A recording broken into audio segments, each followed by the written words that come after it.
Hello, everyone. Welcome to a special broadcast with LaRouche TV. My name is Matthew Ogden. I'm an editor with this website. And we're recording this broadcast today as part of an initiation of an expanding candidate slate, which is a process which we've been undertaking for a number of weeks here. And I'm joined here today not only by Mr. Lyndon LaRouche and Diane, who's a candidate for Congress in New Jersey, and also via video we have Kesha, who's a candidate for Congress in Texas. But also we have Mr. Jim Pirtle, who is joining us from Colorado, who is running for United States Congress in Colorado's 5th District. Welcome, Mr. Pirtle. Oh, thank you very much. It's a pleasure to be here. Glad you're joining us. And Mr. Pirtle joined us for an interview on this website at the end of February, which some of our viewers might have seen, in which you emphasized that the reinstatement of Glass-Steagall is one of the flagship issues in your platform. So you also elaborate that on your website, pirtleforuscongress.com. That's correct. That is one of the major things that have led to our economic downturn that we're currently experiencing. And we need to really reinstate the Glass-Steagall Act as soon as possible. Exactly. Good. Also, we're joined by Mr. Art Dunn, who is joining us from Monterey, California, where he's a candidate for United States Congress. Welcome, Mr. Dunn. Can you hear us? Yes, I can. Okay. Mr. Dunn is 88 years of age. He's a World War II veteran. He served with the United States Marine Corps and has been a longtime activist with the LaRouche movement. I believe you've run for Congress in every election since 1986. Is that correct? Sounds about right. Okay. So, Art and Jim, I'd like to welcome you again, and I think we'll have some initial remarks from Mr. LaRouche, but after that we'll open it up to a general discussion. Well, I can essentially merely affirm what has been said so far, and my job here is to listen and to hear what I'm hearing, and then to bring in the question of various kinds of lacunae which may arise in this thing, which may be useful to a more general purpose. Very good. Diane, you might have some initial things you'd like to start with. Sure. I mean, one thing that we've been finding just in the course of running and honing our campaigns is that there are people around the country who are not in the criminal mainstream public opinion who have recognized, one, that we're facing a civilizational crisis, two, that Obama is a catastrophe, is a menace to civilization at this point, really threatening thermonuclear war, and that the first step of organizing a recovery is a return to the Glass-Steagall Act. And I must say it's been refreshing. I've met a couple people in New Jersey, also one woman who it turns out who's running for U.S. Senate, and I'll get to know her more. She happens to be a Democrat who works in the U.S. State Department and is furious with Obama and his violations of the Constitution. So it's a moment when people are recognizing we have to defend the nation, and I think the more that we can become very sharp and very unified on the urgent principles that have to be addressed, then we have a prayer at saving the nation. Mm-hmm. Kesha? Yeah, I was going to say, I think it is the fact that right now what people are looking for is a real understanding of the leadership that's needed to address this crisis. And everybody knows, and what we're seeing with Obama's continued policies to drive the nation toward thermonuclear World War III, that there is no room for negotiation, that anybody who is not moving to get this president out of office as the first step, that is the key. First step is Obama must go because he's absolutely insane. What we're seeing now within the ranks of our military in the opposition that's coming out of the U.S. military as well as the Israeli military in opposition to the war drive that we're getting not only from Obama, but also from Britain, from the British Prime Minister Cameron, and what you're getting right now from Netanyahu. All of these guys have made it clear that their intention is to launch World War III. And they have just the right puppet in the White House to do this. And so I was just reading some reports today that it is very clear that politics as usual has to be totally swept off the table, because everything people think about as to why they're running for office now becomes a question of an understanding of the urgency of the crisis that we're facing. You have key military leaders, both in the United States as well as in Israel, who know that an attack on Iran at this present time would represent a total extermination and catastrophe for the human race. And I think a lot of people, especially running for Congress, if they're running in this very day and age, if they don't understand that, are running with the wrong intentions in mind. And this is something that we've been discussing throughout our candidate discussions with the national slate of 6 candidates running for on the LaRouche slate, but is what we're trying to get as a part of the ongoing discussion with any other candidate that's running. What qualifies any candidate to run for office is the courage to stand up not only to this war drive, but to immediately recognize that we are headed to a situation which would put forth no return for civilization if it is not addressed in the right way. Jim, do you have anything you'd like to add on that? I know that you emphasized that point in the interview that you gave with us last month. You know, Kesha, I've worked inside the Department of Defense, working on the war games.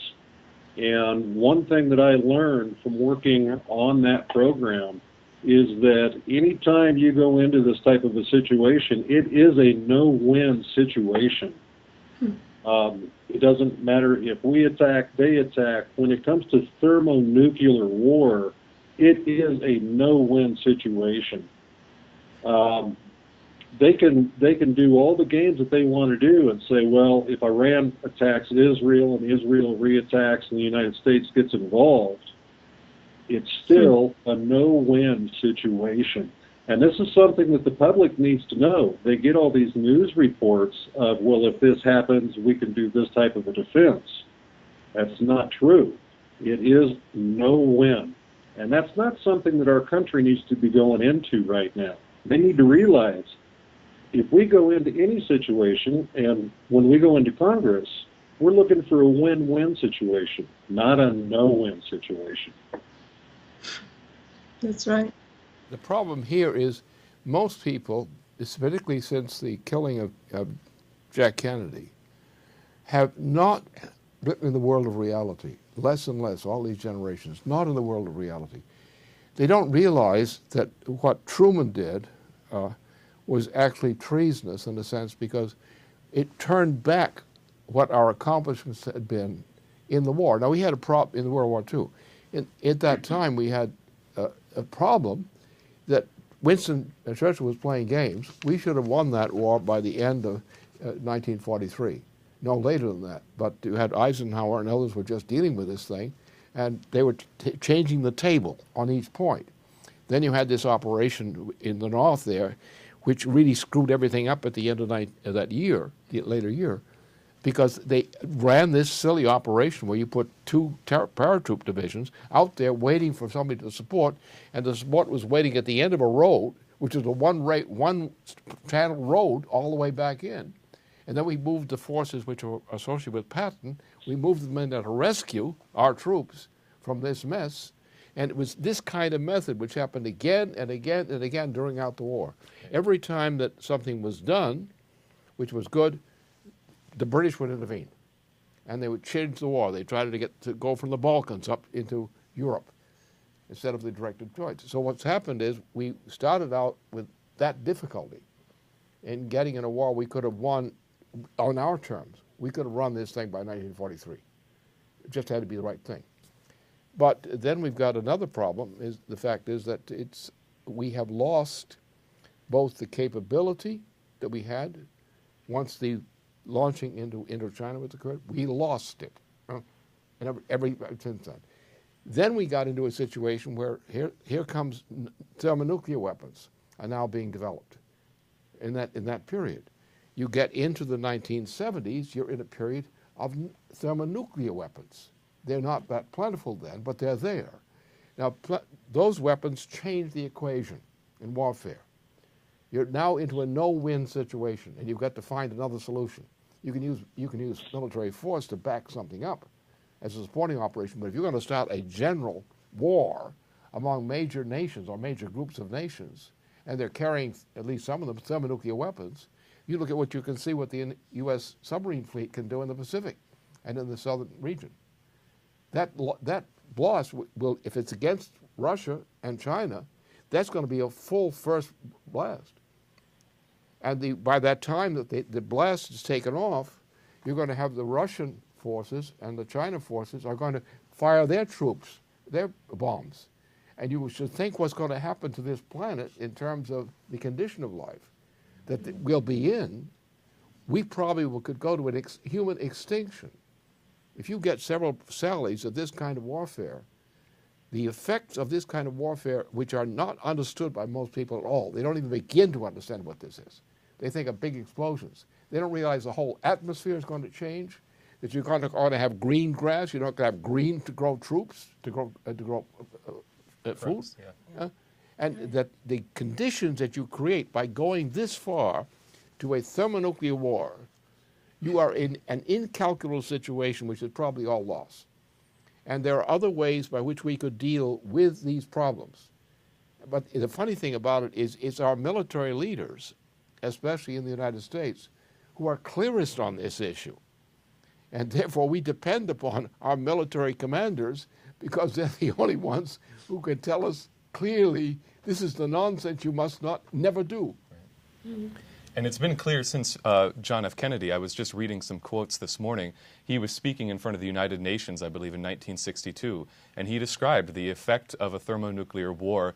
It's not only the majority of the human beings would be dead, but the survivors would envy the dead, which is what he said. And, I mean, that was clear in his heroic efforts in the Cuban Missile Crisis, but then, as you've elaborated, going into the Strategic Defense Initiative in the 1980s, what you initiated, it was a group of patriots in the intelligence and the military institutions who understood that point exactly, and the people who opposed you are to blame if we find ourselves in a position now. It was, in a sense, fortuitous. I was associated with the Fusion Energy Foundation during that period.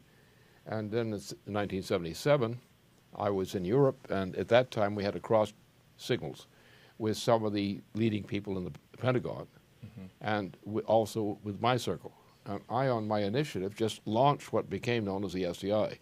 And what happened, of course, is which is typical if you understand the situation, is we had the leading military figures of France, Germany, and other countries joined with us, that is, as military, on this issue. And it was this issue that got our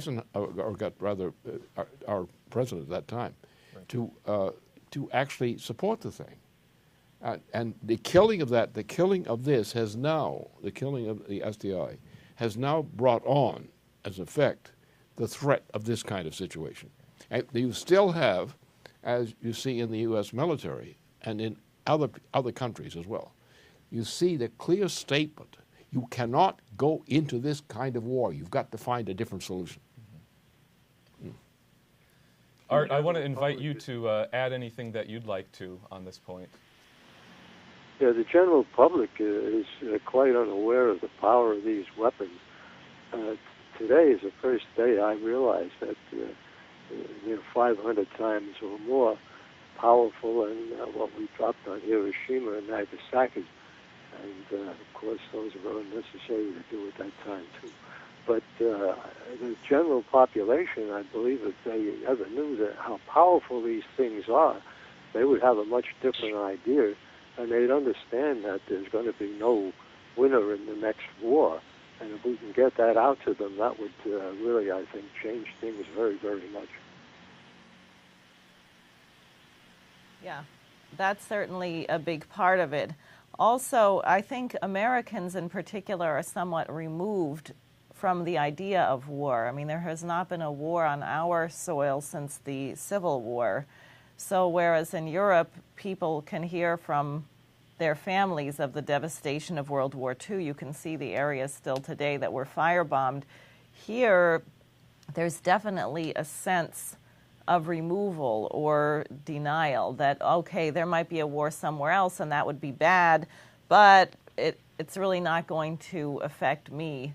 And I think that's the challenge of us getting this really in our gut and being extremely sharp with people, which is also the issue of Obama. I mean, how dare anyone complain about the mustache?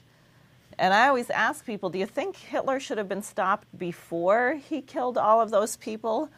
Or was it better to wait and see? Should we wait until Obama kills 6 billion people and then decide, oh, maybe he deserves a mustache? Of course, there'll be no one left to put the mustache on him. But there's a certain kind of passion that we have to embody, not just to terrorize people, but to get under their skin. So I think what you're saying about this question of people recognizing what the magnitude of these weapons are, but also that we have people in power right now who are actually crazy enough to go there. And I think there's a great deal of denial on that question.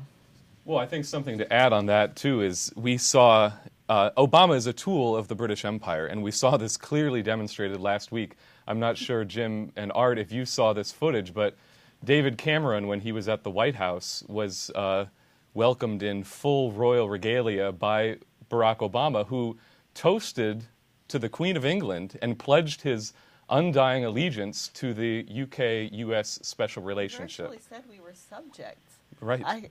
I couldn't believe it. Did we have a revolution here or not? And then made light of the fact that he was standing right in front of the White House, which the British 200 years ago in 1812 came and burned down. If I'm not mistaken, didn't he take an oath to defend the Constitution and the Declaration of Independence? Some of us did anyway. Maybe the British Constitution. I was kind of enthusiastic about that at the time. Not that I was a great warrior, but I especially as we came out of, well, you know, when you're involved even on a low level in training troops in the process, you get an idea of what the material is you have to fight with. And we were getting down toward the end of that route. We were scraping the bottom of the barrel in terms of recruits.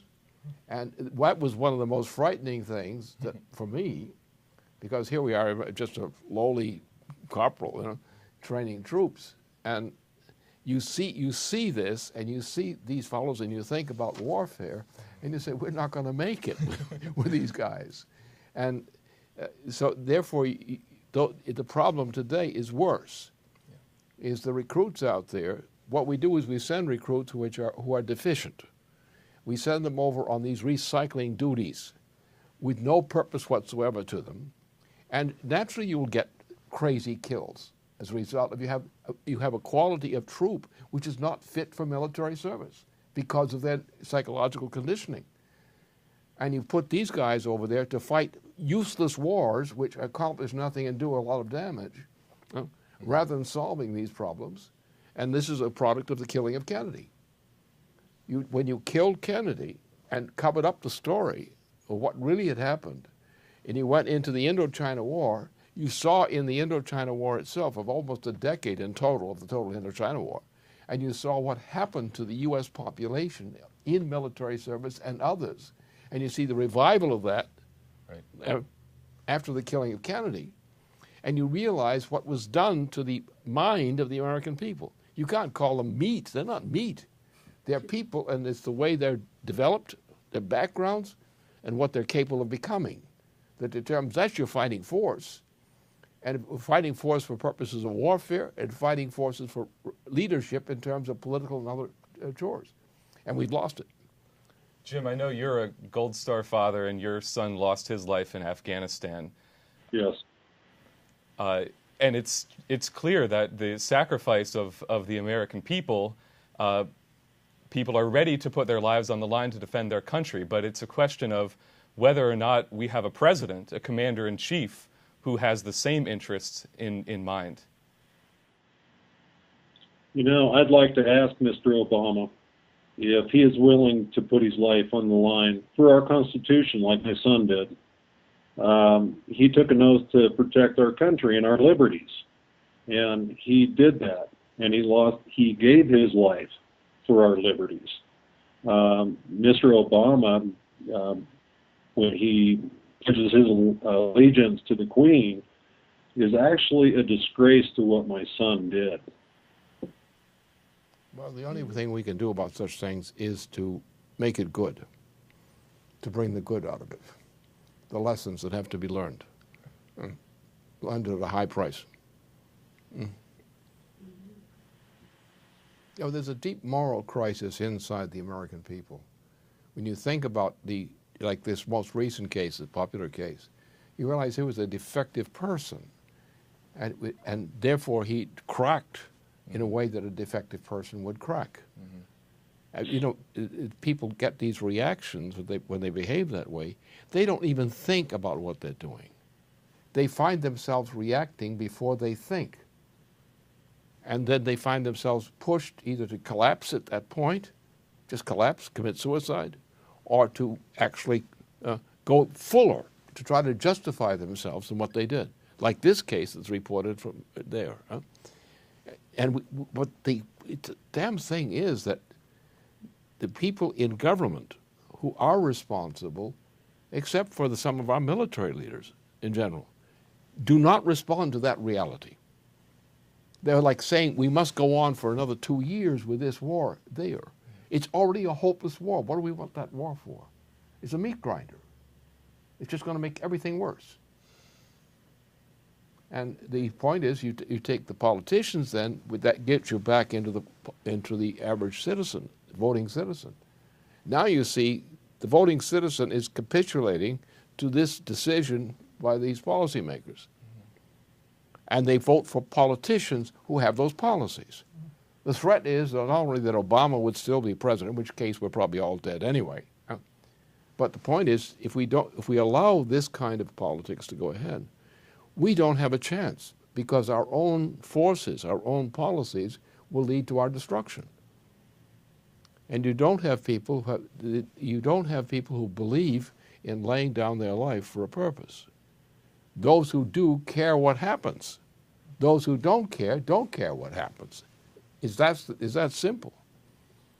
I mean, when anyone went into World War II, and you began to worry about the troops you were training, were they going to be up to it, or they were going to cause the loss of things? Therefore, you cared. I had some real bums in the units I was training, real bums, and that would worry you for that reason more than anything, because if you're in a situation like that and you've got any brains at all, you realize that you can't have that kind of screw-up in the operations or in the political thinking. And the problem now is, in general, in the population, you don't have that quality. Yeah. That's the toll we're paying for since the killing of Jack Kennedy and going into Indochina. I mean, 10 years. It was 10 years in both Indochina. And what a hell that was. A useless, absolutely useless hell. Right. And how many other things we've gotten into that there's no need for it. That's the second Iraq War, which Blair faked it out and put it on there. There was no reason for it. There's no reason. Why are we almost just getting out of Iraq, but we're not really out of Iraq yet, after all that stuff? And it's the same kind of thing. And the problem is you need citizens who, like some of these military leaders who have spoken out on these issues in their way. But they've spoken out clearly on the issue as such. And we don't have other citizens and politicians who will take a similar position. And that's the danger. That's how our people get misled into self-destruction. Well, and also with the killing of John Kennedy, not only did you lose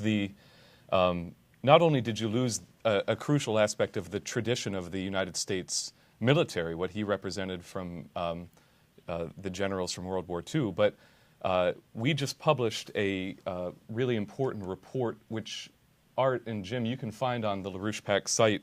It's called NWAPA 21. And it's nearly complete now. It's in a draft form. But we open this report with a history of the NWAPA program, this North American Water and Power Alliance.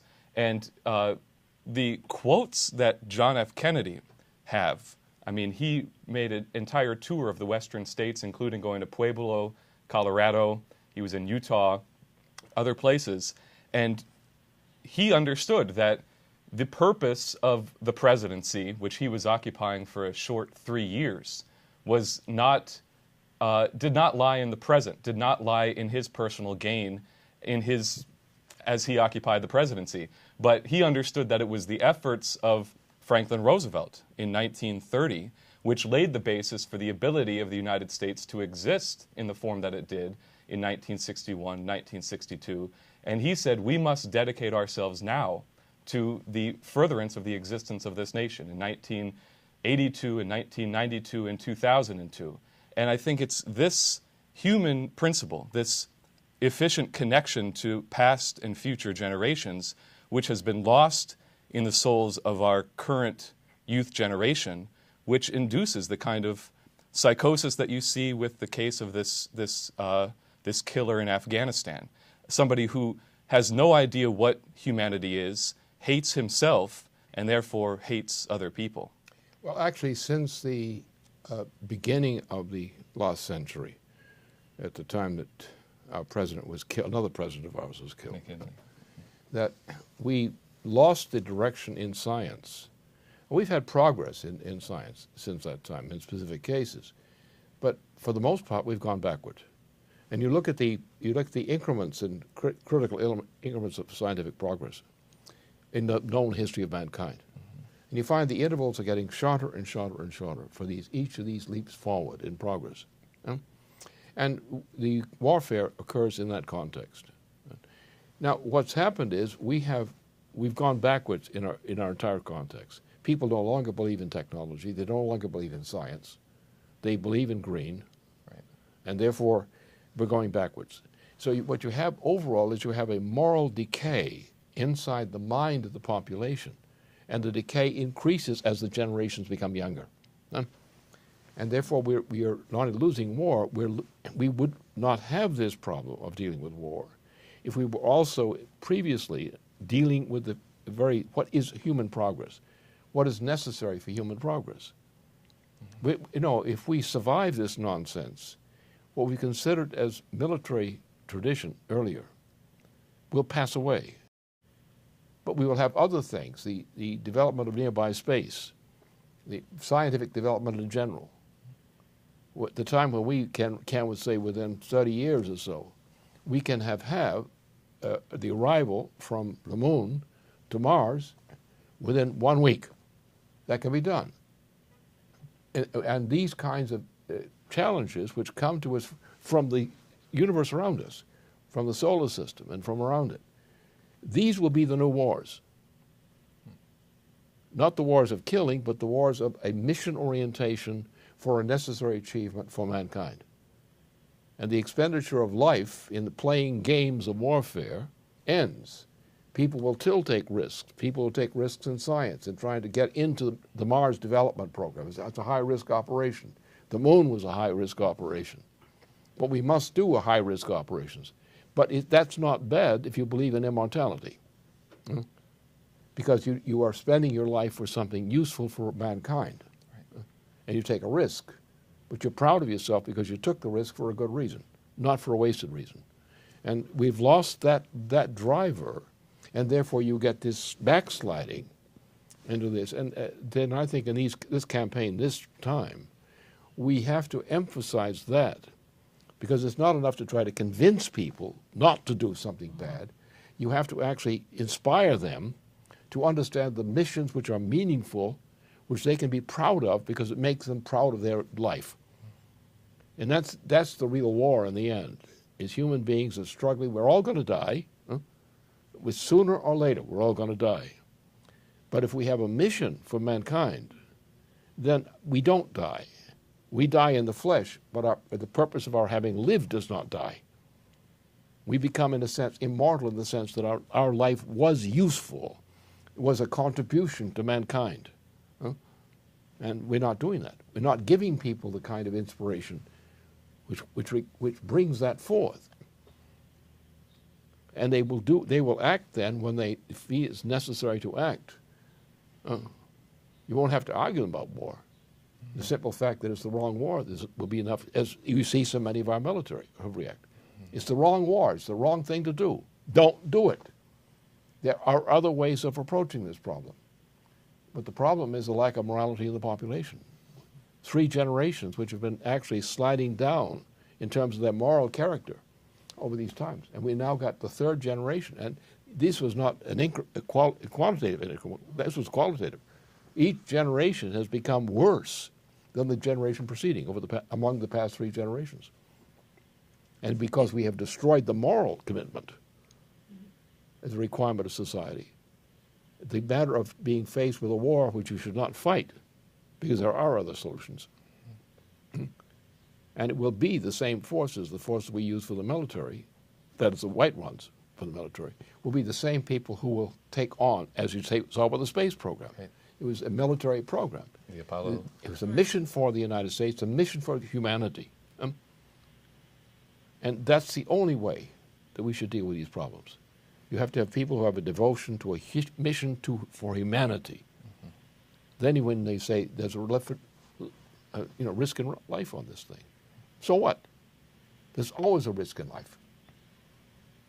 Walking a street, crossing a street is a risk in life. But do you not do it? You do what you must do. And you hope that when you go out with something being proud of.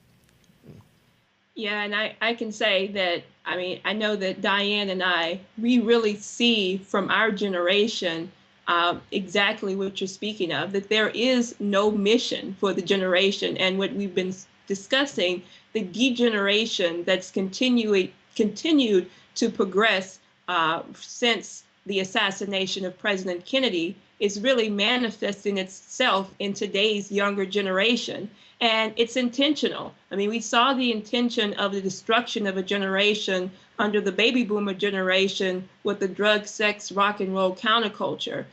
We saw this generation become a bunch of gutless wanderers and have no concept for what the next generations would look like, or even having any concern about giving something to those generations that they would have to progress and to live for. And now you're seeing that as a result of that, what's going on in our generation. There's no mission, there's no commitment to the future whatsoever. This is why you do have things such as the young people going around and in the military shooting up, killing 16 innocent civilians. But it's also what you're seeing right now as you look at the setbacks in science, in scientific discovery. You also have where the people who don't have a mission, they're turning to even greater violence, which is a product of the culture that we live in. We were just talking here about how they have this new movie out, something called Project X, which is encouraging young people to go out and vandalize homes and have raves and wild sex parties and insanity, where young people are getting killed and hurt and wounded in the process of this. But it's not coincidental that you're having that at the same time that you have a drive toward thermonuclear war or a drive to destroy science. And I can tell you from going to some of these meetings with in the space NASA and the space industry, that there is no unified mission for the nation whatsoever. The idea of taking risks is out of the question. I was talking to some young people at one of these NASA events a few days ago, and they were saying, well, look, we don't have the ability to take risks as they did in the Apollo mission. We have to fill out swarms of bureaucratic paperwork, and they say you don't want to take risks because that's not good for us. We have to be practical. We have to, cut back on the risk. And you've seen that since the assassination of President Kennedy. And that's why I found it's very good that we're having this discussion, because we're looking at, we have Mr. LaRouche, who's a product of the World War II generation. Diane and myself are of this younger generation, we have, I didn't serve in the military. I didn't serve in combat or anything, but I can tell you, trying to take on these young people, that's military combat in and of itself.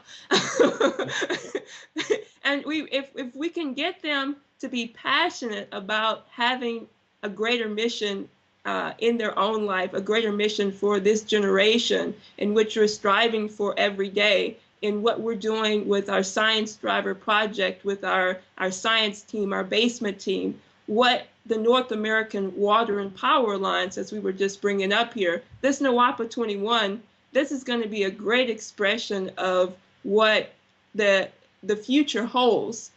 This is a product of the future, and something that people can start participating in as their own contribution to the next generations, if we just decide to make the right decision on just breaking free of this imperial destruction of war, of thermonuclear war policy, and having stupid politicians that want to push policies of destruction versus actually putting the nation, having a mission for the nation again. I think if people knew the power of these weapons, and apparently they do not, why they would take a different view of being so macho about getting into wars. And I think if we can let people know what that power is, which you just put on before, why I think that there might be a lot of people who would change their mind about getting into war and minding other people's business. We all forget about what George Washington said, beware of entangling foreign alliances, but yet we have so many entangling foreign alliances now with about 600 installations, military installations all over the world, that it's hard to follow all of them and find out what they're doing.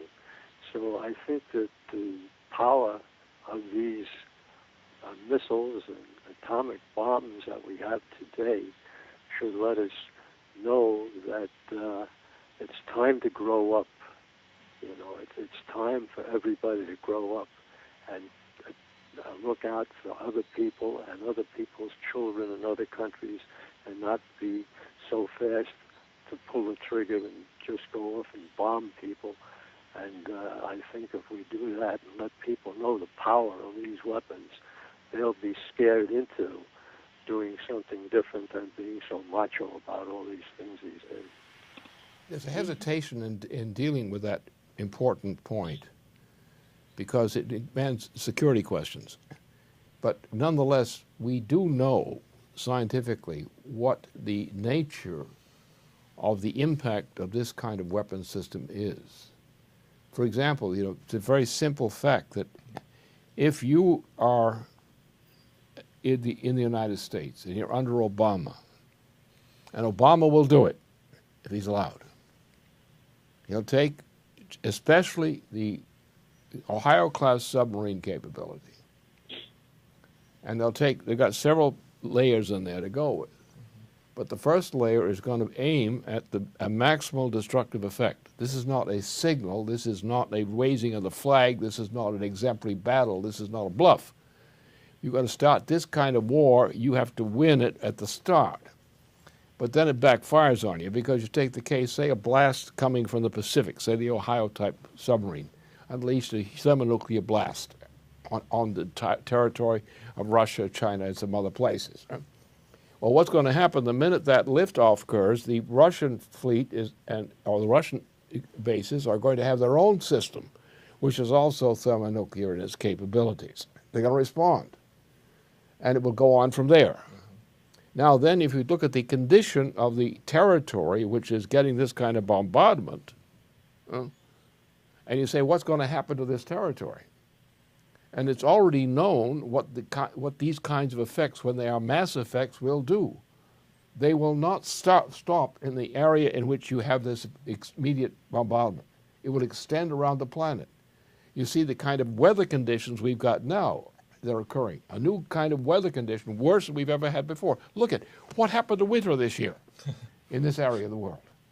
We're having already, without any thermonuclear warfare, we're having in the galaxy the generation of a condition coming into the solar system and from the solar system into Earth, which is creating conditions which are incalculable because we have never had a condition like this before.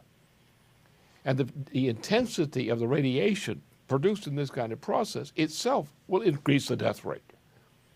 So that if people actually understood at least the elements of this kind of thing, what they're talking about, they would really understand why some of the commanding generals and so forth say what they say. They don't say this, but they think this, and they act on this assumption. Don't do it. But the point is that we do have to have a lot more to say on this, on the facts that are clear and can be said, because if people knew what this stuff was, you'd find they'd either go absolutely clinically insane and berserker, which is probably a lot of them would do that. You know, the last stage, you've got radiation, there's no more grass, so forth, that kind of thing. You find a way to kill yourself exotically. This kind of thing can happen, and it's threatened with happening. If people knew this, if you gave them the real threat, and say your greenies are your enemy. Natural business, people should grow up. They have to grow up now, otherwise we're gonna run into that. And it'll be the end of the human race.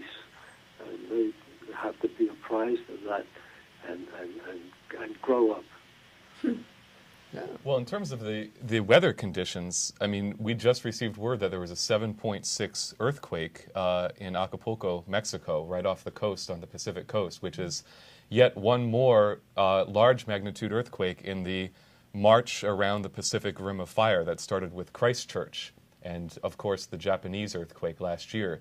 And these are predictable. We can predict these earthquakes, but yet again, Obama has done everything to prevent that. But I'd also say, with the unacknowledged effects of thermonuclear weapons, one of these nuclear weapon tests that we did in the upper atmosphere, I forget when it was, actually eliminated one of the Van Allen belts temporarily. Yeah.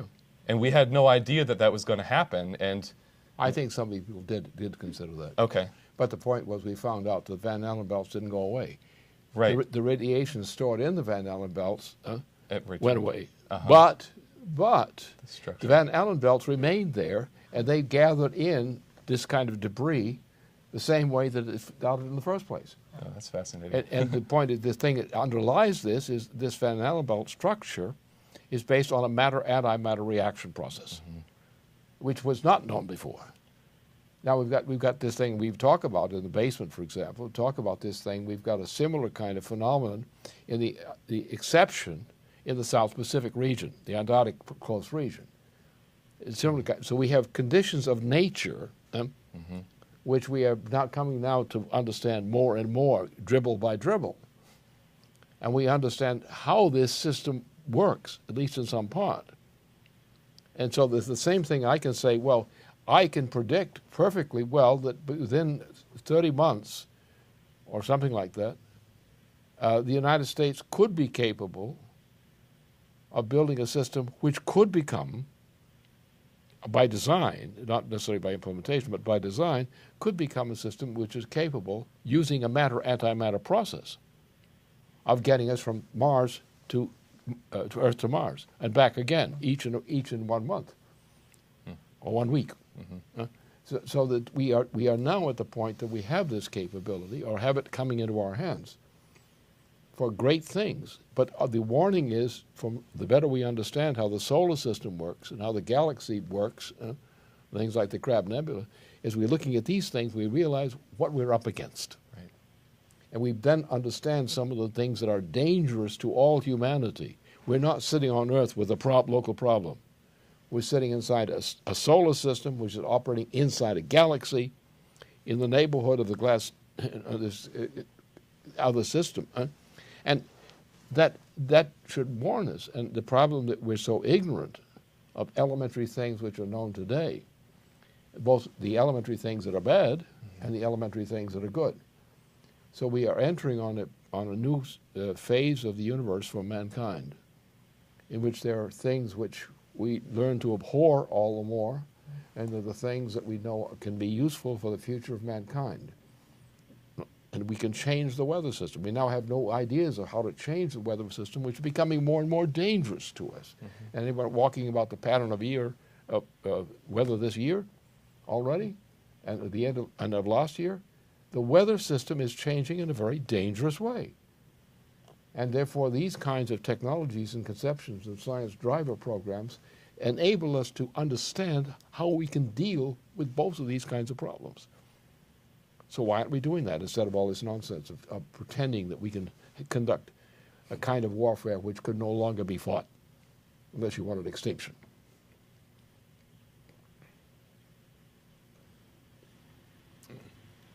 We should remember, too, that Rome expanded with their military and kept expanding until they collapsed.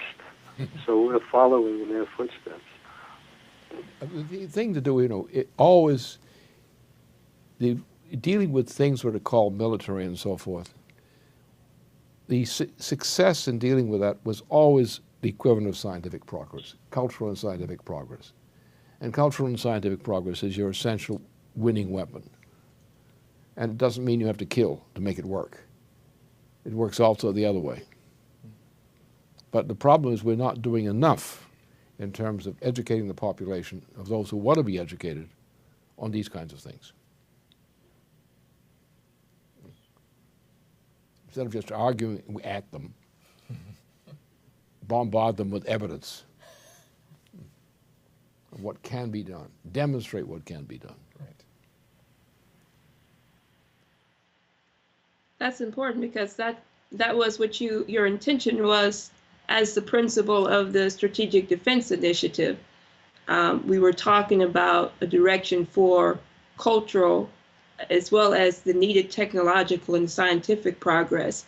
And this goes back to, what is military strategy, how you actually organize the society, organize a culture. And this is what the destruction of an actual taking down of the SDI, going away from that, represented a setback in the types of scientific progress that was needed for the advancements of society with the SDI, where we could have already been, including the intentions that Kennedy had with the manned space program in the fusion rocketry, already a colonization of the moon, Mars, and that was already a part of the intention under Kennedy, but the SDI was something that would have continued to rapidly develop that progress. Well, don't exaggerate my importance in this. I was unique in this. I picked up on it. There was a discussion about these kinds of questions within the military, the Air Force Command, and so forth. And this was back in '77. And because of this consequence, I said, this demonstrates that we are ready to make this change in science-driven policy and military policy. And my conclusion was, because of the danger of not having a science driver policy which would overcome this problem by getting nations to understand that a science driver policy is what the common interest of mankind was, I just spread it. And I found people in the German military, in German leadership, especially the senior military, it's the same thing in France, the Gaullists and so forth, the same thing in Italy, in other places. And on recognizing this thing which they had the competence to understand, they jumped on board. And by the time that we got to '83, when the president got on the ball and decided to push the science driver program, we knew what we were doing, and we had the facts. I was merely a spark in this thing that I took the bite on it and said, look, we've got to do it. And then I found that people of importance in this matter in various countries understood me. We had most of the Soviet leadership at that point of relevance. On my direct appeal to them, they went to their bosses at the time in Russia And they agreed too. We had an agreement for an SDI. We had an agreement, the Soviet Union was prepared to do it. Then they pulled in a bum who was actually a British asset.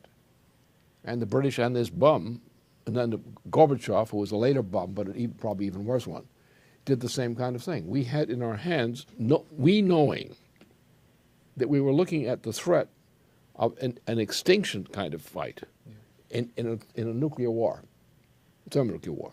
We knew that was the problem. And therefore, the answer was to take the program which would absolutely absorb that effort, but absorb it in a way which would not lead to this kind of result.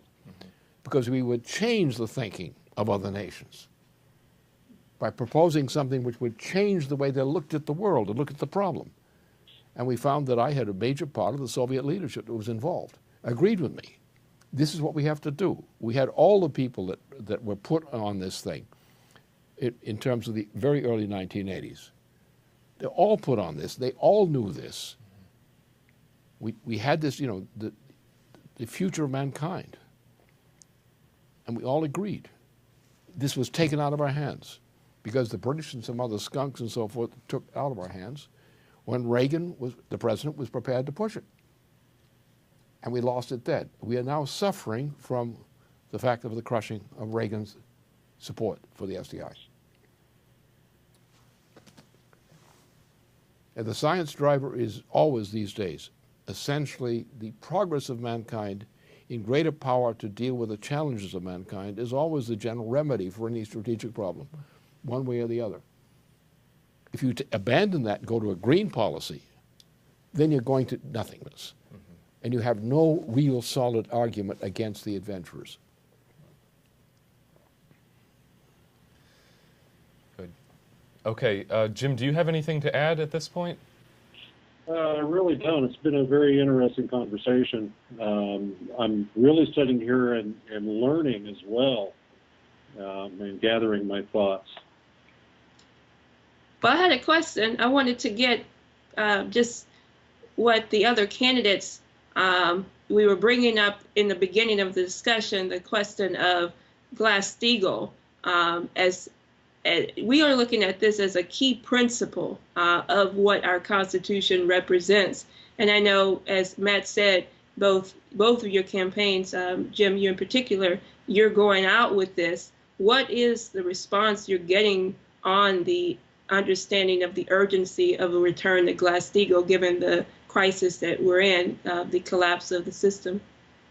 As I go around, I had a meeting this morning with some constituents, and I always bring up Glass-Steagall, and it bothers me how many people don't understand what GSA was.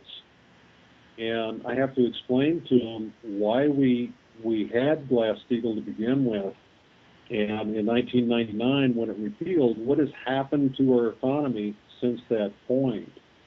So I'm really educating the people as to what Glass-Steagall really is and what happened to our country after it was repealed, and to push to get it back. And I'm really getting people on board once they start looking at the timelines of Glass-Steagall, and especially since 1999.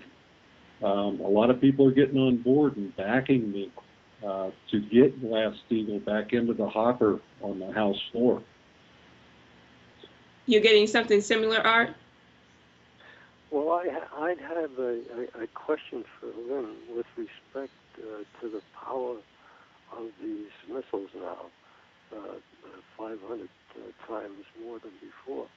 And what effect would that have on the SDI, or wouldn't it have any effect at all? It already has had an effect. It had when the Russian policy, which was announced last year, was called the SDE. And what it was, some of the people in the former Soviet Union who'd been on these science programs brought it in. This defense of Earth, the strategic defense of Earth. Because one of the problems we face is we've got a lot of satellites out there, asteroids, things like that. And we have had a number of near misses in which very large bodies came very close to Earth And if one of those bodies had actually hit, say, the North Pole region of the Earth, the human species would be extinct. So we have, in addition to these military, ordinary what are called military operations and threats of that nature, we also have threats to mankind from various sources inside the solar system and beyond. We have also a major galactic problem in the sense that our solar system is now moving into a position in the galaxy in which, in the history of all, actual chronicle history of all life, mankind has never experienced the kind of density of radiation which we are now about to experience in the near future as the solar system moves up a higher range where the exposure of radiation increases. We could defeat that in principle, but we couldn't defeat it the way we're going now. So therefore we face immediately the understanding of what the implications of the matter-antimatter principle, which goes back actually to Einstein, because Einstein EMC squared was essentially that, is a matter-antimatter reaction. And we have strong suspicions that there's something more behind that than we'd already know. We know for example, the Van Allen belt is contingent on that. So we have problems in the solar system, in the galaxy, which once we get into the matter-antimatter, it's 1 week from Mars to Earth to Mars and back in terms of thermal nuclear fusion capabilities, which is one lower order than matter-antimatter as such. But also with the matter-antimatter reactions, which are possible, take us all the way to the rim of the solar system. So we're now in a position where we can have effects on the solar system. For example, what can we do with these big rocks? Well, we can, if we get to Mars, we can launch from Mars, we can launch a diversionary pulse against a large object which threatens Earth at some collision point. We can then move that thing past the orbital passage of Earth. Therefore, we can save the human species by this kind of method. So therefore, what we call weapon systems are not just weapon systems. They are science-based systems which organize on scientific principles, the kind you would use for warfare, and you apply them to these threats. For example, disease is an enemy. New kinds of diseases are threats to humanity, threats of extinction. So the way we have to think is not think in terms of war versus this. You have to think about what we have to do for mankind. We have to go beyond sitting in one place and trying to do a job. We have to really get out there. We need to reactivate the space program more and more, which this president is killing. And these are things which have to be done. And they're the great honorable things, which are the miracles, the great battles, which gain the greatest honor for those who participate in them. So there's no limit on this specific category of military. There are many dangers out there. There are dangers beyond anything that most people have ever imagined. But there also are solutions for these dangers. And the job of mankind is to develop these processes which give us the solutions before we're overtaken by the dangers. Good. Okay. Diane, do you have anything you'd like to say in conclusion? Well, just what you're saying now really underscores what you said with the 6 of us yesterday at the end, which is the question, and people get this, the negative example when you think of Obama, Romney, Santorum, do the people who are purporting to represent the population love the people? No, they don't. Exactly. They don't. Look at them at each other. Right. They're degenerates. They're clowns. They're not even clowns. How did they get to be clowns? They were thrown out of the circus. And the population knows that, which is why they're so beside themselves and distraught. And that is the distinguishing feature, and that is why you would put your life on the line. Why do it? Because of a love of mankind, that's the fight for us. Yeah. If you don't love mankind, what are you going to do for him? That's right. Good. And so we welcome the expanding candidate slate, and we're very honored for you, Jim, and you, Art, to join us in our discussion today. And we hope that we can continue this again in the future. So thank you again. Thank you. And that brings a conclusion to our broadcast today. Thank you. Thank you.